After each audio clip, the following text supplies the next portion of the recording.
Lietuva Europos krepšinio čempionatui pasiruošusi. Sveiki, aš Audrius Miškinis, Viasat krepšinio reporteris. Ir šiandien atvykau į nedidelį Kavališkio miestelį, kuriame vaikai varys kamuolį, mėtys baudas ir tikrai parodys, kaip laukia Europos krepšinio čempionato.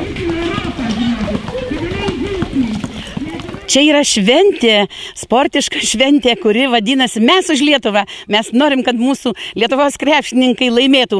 O mūsų susirinko, žinokit, labai daug ir sirgalių, ir dalyvių, kurie dalyvavo įvairiose rungtyse. 4 amžiaus grupėse visi nugalėtojai.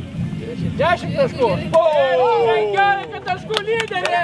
Buvo iš Biržų, buvo iš Rokiškio, iš Obelių ir Kavališkio daugiausia. Lietuvos rinktinės krepšininkai jėga! Pas 5 metimai.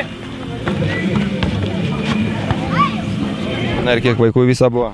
Viso apie 28, kurie rungtynėse dalyvavo ir 40 viso kažkur.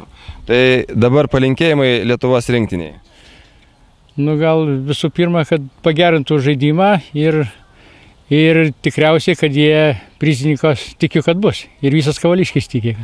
Na ką, Kavališkio palinkėjimai, kad Lietuva būtų tarp prizininkų.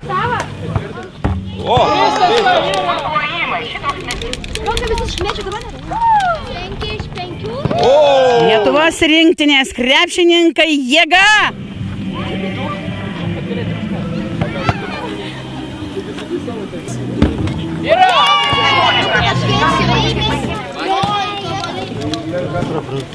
O čia turi suveikti.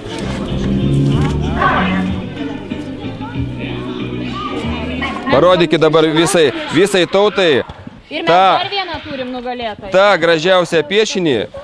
Lietuva 16-13 pirmauja turbūt finale prieš ispanus.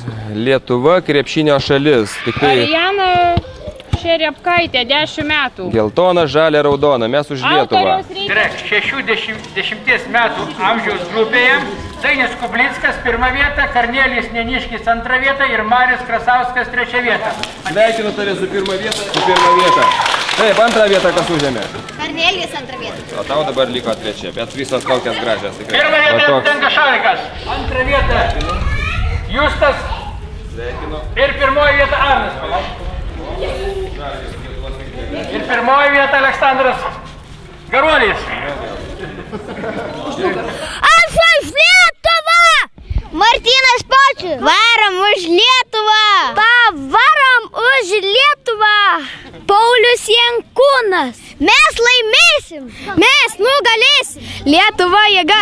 Aš ir tu, mes abu tikim Lietuvą kartu! Lietuva jėga, mes nugalėsim! Krepšininkai jėga! Lietuva geriausia! Lietuva laimės! Mes laimėsim! Taip, kad krepšininkai labai gerai žaistų ir labai gerai mestų kamuolį.